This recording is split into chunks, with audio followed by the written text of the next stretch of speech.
Assalamualaikum warahmatullahi wabarakatuh. Innal hamdalillah nahmaduhu wa nasta'inuhu wa nastaghfiruh wa na'udzu billahi min shururi anfusina wa min sayyiati a'malina. May yahdihillahu fala mudhillalah wa may yudlil falan tajida lahu waliyyan mursyida. Asyhadu an la ilaha illallah wa asyhadu anna Muhammadan abduhu wa rasuluhu la nabiyya ba'd. Allahumma salli wa sallim ala hadzal nabiyil karim Muhammadin sallallahu alaihi wasallam wa ala alihi wa ashabihi ajma'in.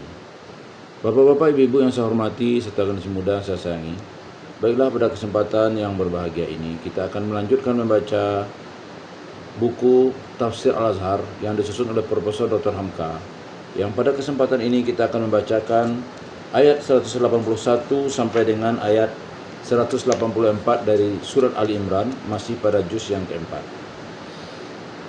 A'udzu billahi minasy syaithanir rajim. Bismillahirrahmanirrahim. Laqad sami'a Allahu qaulal ladzina qalu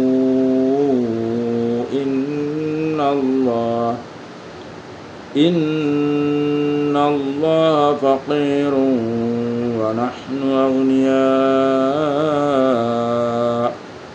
Sanaktubu ma qalu wa qatlahumul anbiya'a bighairi haqq. وقتلهم الأنبياء بغير حق ونقول ذوقوا عذاب الحريق ذلك بما قدمت أيديكم وأن الله ليس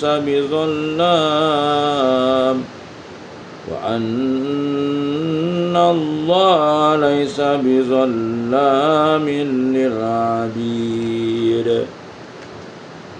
الذين قالوا إن الله عهد إلينا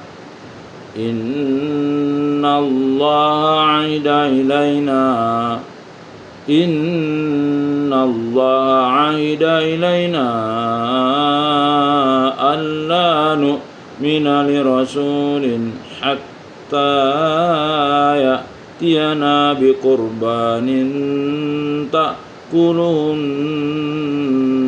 النار قل قد جاءكم رسل من قبلي بالبينات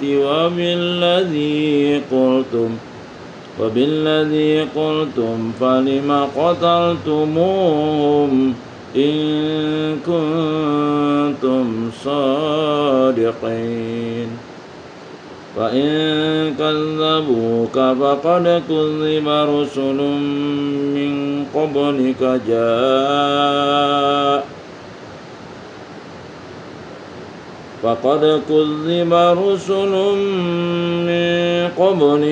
جاءوا بالبينات والزبر والكتاب المنير.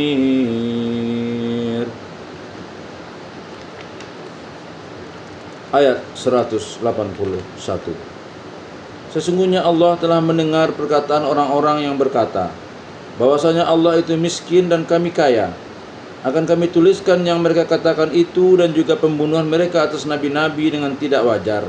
Dan akan kami katakan, rasailah olehmu siksa pembakaran.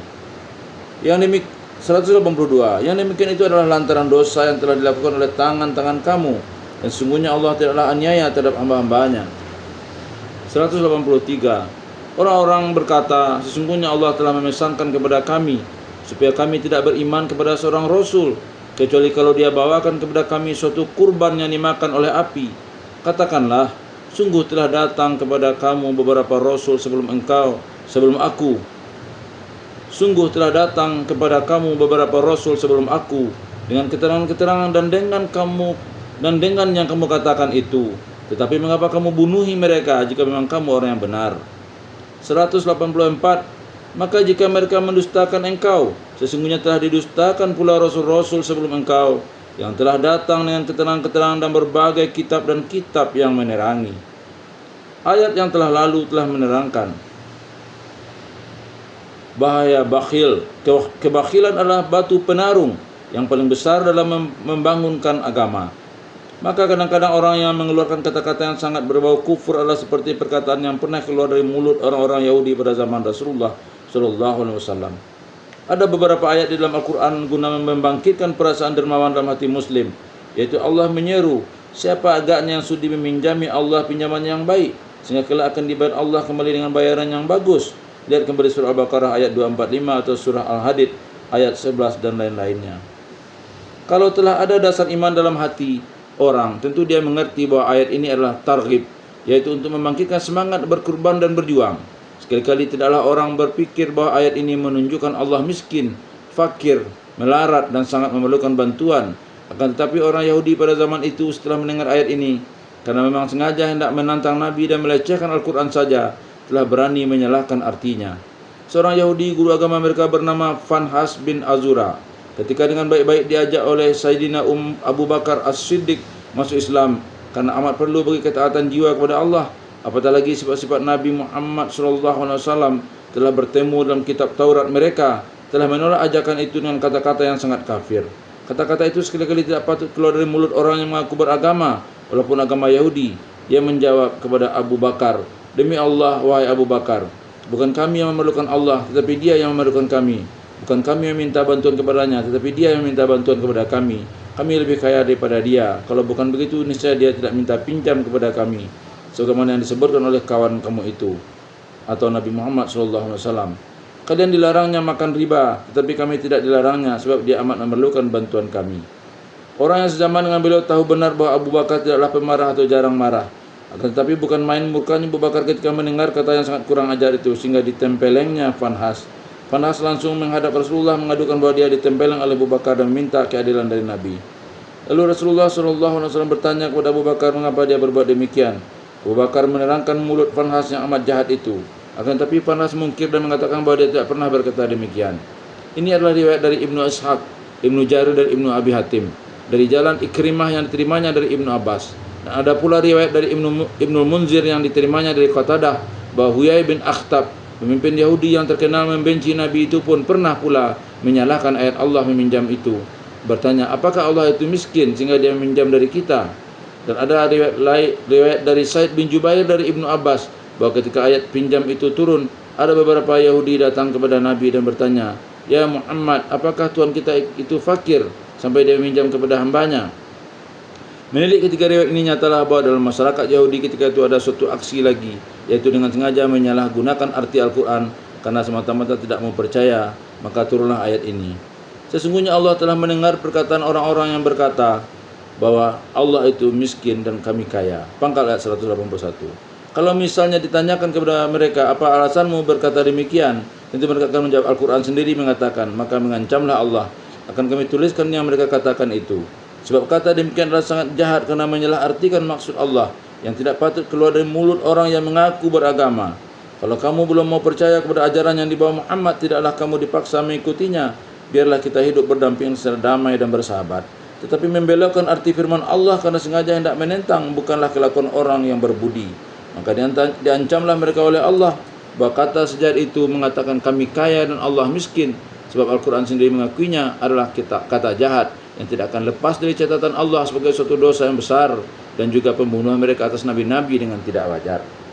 Memang mereka terlalu, sekarang mereka berani mengatakan Allah melarat, miskin dan mereka kaya raya. Sedang nenek moyang mereka dahulu kala membunuh beberapa nabi Allah, kononnya sampai 70 orang.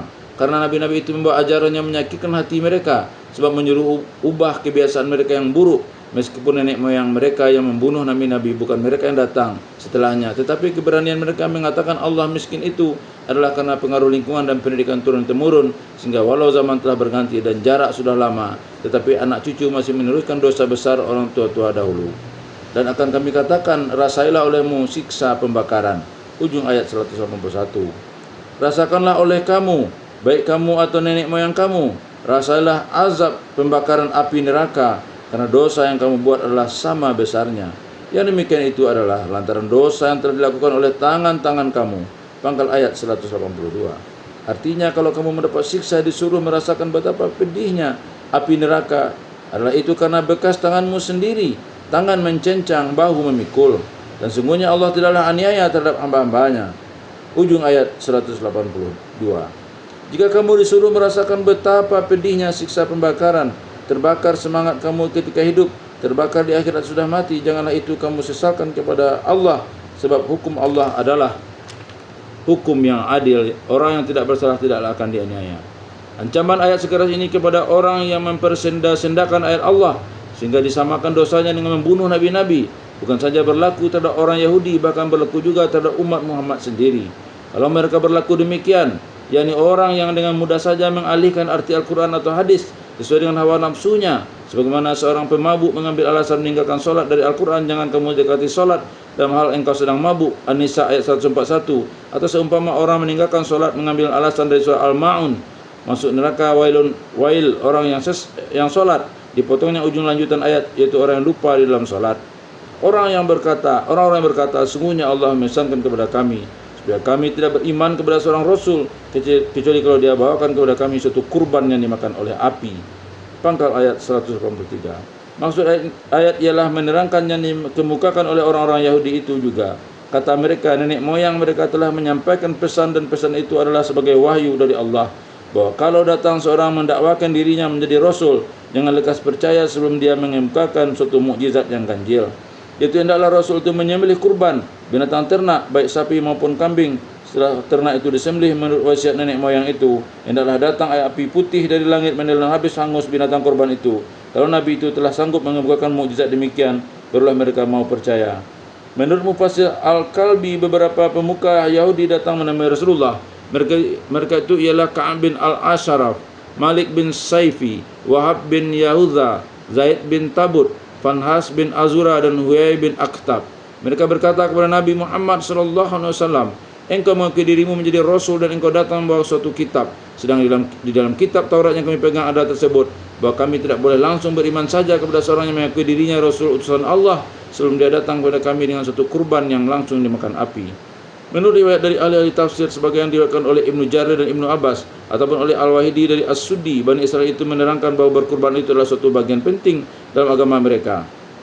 Barang siapa yang diterima Allah kurbannya, datang saja api dari langit lalu ditelannya kurban itu sampai habis. Kalau kurban itu tidak diterima Tuhan, tinggal sajalah dia tempat pengorbanan itu sampai busuk. Maka Yahudi ini meminta kepada Rasulullah supaya membuktikan itu. Dalam riwayat orang Yahudi juga yang menyelusup ke dalam tubuh tafsir ketika anak Adam Habil dan Qabil berkelahi sampai Habil dibunuh oleh Qabil ialah karena kurban Habil diterima Tuhan. Datang api putih dari langit memakan kurbannya dari binatang ternak, sedang kurban Qabil yang dari hasil ladang tidak diterima Allah. Setelah Nabi Isa Al-Masih, kurban seperti demikian tidaklah dijadikan syarat mutlak lagi.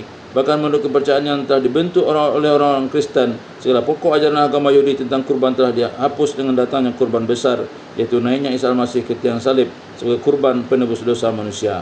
Setelah Nabi Muhammad SAW datang, kurban itu masih tetap ada tetapi tidak termasuk rukun dan artinya diperluas. Kurban adalah sumber kata masdar qaruba yaqrubu yang berarti pendekatan. Jadi arti kurban ialah mendekatkan diri kepada Allah dengan berbuat sesuatu kebajikan, seumpama naik haji, bersedekah, dan termasuk pula segala amal soleh seperti menyembelih binatang ternak sehabis mengerjakan haji untuk dibagi-bagikan dagingnya kepada fakir miskin. Malah tersebut dalam sabda Rasulullah SAW, as-sawmu junnatu was-salatu qarban. Puasa adalah untuk mengekang nafsu dan solat adalah untuk kurban. Rupanya pemuka-pemuka Yahudi datang kepada Rasulullah SAW meminta dihidupkan kembali syariat kurban itu. Akan tetapi mereka telah berbuat pula suatu kecurangan dan kedustaan atas Taurat.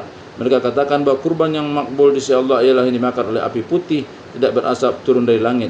Begitu kata mereka tersebut dalam Taurat. Sehingga berita ini pun dibawakan juga oleh ahli-ahli tafsir Islam, antaranya Ibnu Abbas, As-Suddi, dan Atta'. Padahal kemudian setelah Taurat mereka itu disalin dan disebarkan lebih luas, tidak ada bertemu cerita tentang api putih dari langit itu, dan tidak pula bertemu berita bahawa kurban Qabil tidak diterima. Sedang kurban Habil diterima dengan turunnya api putih yang mereka ceritakan kepada orang Islam itu. Yang tersebut di dalam Taurat Imamat orang Lewi pasal 1 hanyalah bahawa kurban itu terdiri atas sapi. Mulanya sapi itu disembelih lalu dibakar, asapnya menjulang ke udara. Yang membakar itu hendaklah imam-imam yang telah ditentukan dari keturunan Harun. Sedang kurban itu terbagi dua. Pertama, kurban berdarah, yaitu binatang ternak, sapi, kambing, dan burung-burung. Kedua, kurban hasil perkebunan atau sawah ladang. Keduanya itu dibakar oleh imam, bukan datang api putih dari langit. Jadi kalau memang berarti bahwa mereka meminta Nabi Muhammad SAW menghidupkan kembali kurban secara rasul-rasul yang dahulu dari Bani Israel dengan datang api putih dari langit, nyatalah bahwa mereka telah berlaku curang kepada Rasulullah SAW. Sebab di dalam Taurat sendiri tidaklah sampai demikian, yang berkurban yang membakar dengan api bukan api putih yang datang dari langit. Maka datanglah lanjutan ayat, katakanlah, sungguh telah datang kepada kamu beberapa rasul sebelum aku dengan keterangan-keterangan, sejak dari Nabi Musa dan Harun sampai kepada Nabi Daud dan Sulaiman, Nabi Yasnia dan Armia, Nabi Daniel dan Habakuk, Nabi Zakaria dan Yahya. Semuanya telah membawakan keterangan dalam cara dan kedudukan mereka masing-masing. Akan tetapi apa yang kamu lakukan kepada nabi-nabi itu? Adakah kamu terima mereka dengan sepenuh hati? Malah ada nabi yang kamu bunuh atau kamu khianati mereka, sebagaimana terhadap Zakaria, dua beranak itu mati terbunuh dengan sangat menyedihkan, dan dengan kamu yang kamu katakan itu, yaitu kalau permintaanmu agar kurban itu dimakan oleh api putih dari langit sebagai mukjizat, maka mukjizat sangat besar dan dahsyat telah diperlihatkan oleh Musa dengan tongkatnya. Namun kamu masih saja berkepala batu sehingga mengatakan kamu keras tengkuk. Isa Al-Masih pun telah datang dengan berbagai mukjizat, namun kamu wahai orang Yahudi masih saja menantang dia. Mengapa kamu bunuhi mereka jika memang kamu orang-orang yang benar? Ujung ayat 183. Pertanyaan begini bunyinya ialah mengajuk dan menelanjangi hati mereka yang tidak ikhlas ketika mereka mengusulkan supaya Rasulullah SAW mengadakan kurban yang datang api putih menjilat hapus kurban itu dari langit. Karena kalau itu sebagai tantangan agar Nabi Muhammad mengemukakan lagi satu mukjizat, maka nabi-nabi yang dahulu yang telah mengeluarkan mukjizat pula. Dan kalau sekiranya mereka meminta supaya kurban secara Bani Israel dahulu kala, yaitu kurbannya dibakar dengan api sebagai tersebut dalam kitab imamat orang Lewi itu, supaya dibangkitkan kembali oleh Muhammad, jangan kurban hanya semata-mata membagi-bagi daging kepada orang miskin sebagai dilakukan Nabi, tapi salah satu dari kedua permintaan itu tidaklah tumbuh dari hati yang ikhlas. Sebab nenek moyang mereka dahulu telah banyak pula mengemukakan usul kepada nabi-nabi, tetapi nabi itu mereka bunuh. Kalau maksud baik, mengapa nabi-nabi dibunuh? Kalau maksud baik, mengapa nabi-nabi dibunuhi? Kalau sekarang mereka mengemukakan usul kepada Nabi Muhammad, bukankah usul itu sama juga dengan usul nenek moyang mereka dahulu? Sedangkan nabi-nabi yang mereka bunuh itu adalah kaum mereka sendiri, sama-sama Bani Israel. Nescaya maksud itu pun akan mereka lakukan terhadap Nabi Muhammad SAW. Pertanyaan seperti ini pastilah payah mereka menjawabnya, karena maksud mereka memang tidak ikhlas. Bahkan Nabi Muhammad SAW memang pernah hendak dibunuh. Ketika beliau datang ke perkampungan Bani Nadir, beliau sedang duduk bersandar pada dinding rumah mereka. Nyaris mereka jatuhkan sebuah lesung dari atas sutuh rumah ke atas diri beliau. Kalau maksud itu terjadi, akan hancurlah Rasulullah diimpit lesung. Ini dapat kita baca kelak dalam tafsir surah Al-Hasyr. Malahan sehabis kaum Yahudi kalah dan hancur pada tempat pertahanan terakhir mereka di Khaybar, seorang perempuan telah menghidangkan paha kambing beracun kepada beliau. Sahabat yang terlanjur makannya mati pada hari itu juga. Akan tetapi kematian itu Abu Bakar merasakan tersebab racun itu. Rasulullah SAW pun mengakui bahawa perutnya tidak sehat lagi setelah terlanjur memakan daging beracun itu. Untung lekas beliau ketahui sehingga segera beliau muntahkan. Menurut sebuah hadis yang dirawikan oleh Bukhari, Aisyah radhiyallahu anha, Nabi pernah mengatakan kepada Aisyah setelah beliau sakit yang bawa wafatnya, bahwa sakit itu adalah karena pengaruh racun hidangan perempuan Yahudi di Khaybar itu. Sejak beliau termakan beberapa potong saja, menjalarlah bekas racun itu pada beberapa bagian usus beliau sehingga ada yang genting hampir putus. Oleh sebab itu, kalau mereka mengemukakan usul-usul apa-apa, bukanlah karena ingin beriman, hanyalah karena memuntahkan rasa dendam yang telah lama terpendam. Dan karena itu berfirmanlah Allah selanjutnya kepada Rasulnya, maka jika mereka mendustakan engkau, sungguhnya telah didustakan pula Rasul-Rasul sebelum engkau. Pangkal ayat 184. Ini adalah kata tasliyah, bujuk penawar hati Nabi dari Allah. Segala tantangan atau sanggahan atau meminta mukjizat api putih menelan kurban, atau meminta dihidupkan kembali kurban bakaran secara Bani Israel, yaitu kurban dibakar bukan dibagi dagingnya, atau hal lain yang mereka kemukakan, sudah terang karena kufur saja, karena ingin hendak mendustakan dan memberi malu Nabi. Niscaya sebagai manusia yang jujur dan yakin akan kebenaran risalah, Rasulullah SAW akan berduka cita juga melihat sikap yang demikian.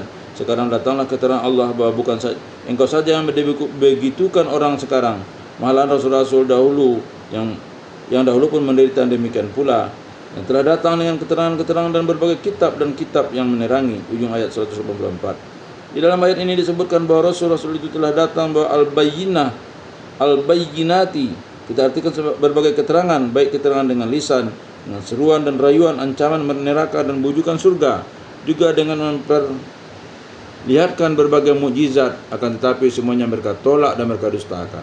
Di dalam ayat pun disebutkan bahawa Rasul-Rasul itu pun telah datang membawa Az-Zabur. Kita artikan berbagai kitab, karena Zabur adalah kata jamak untuk bilangan banyak Zabur.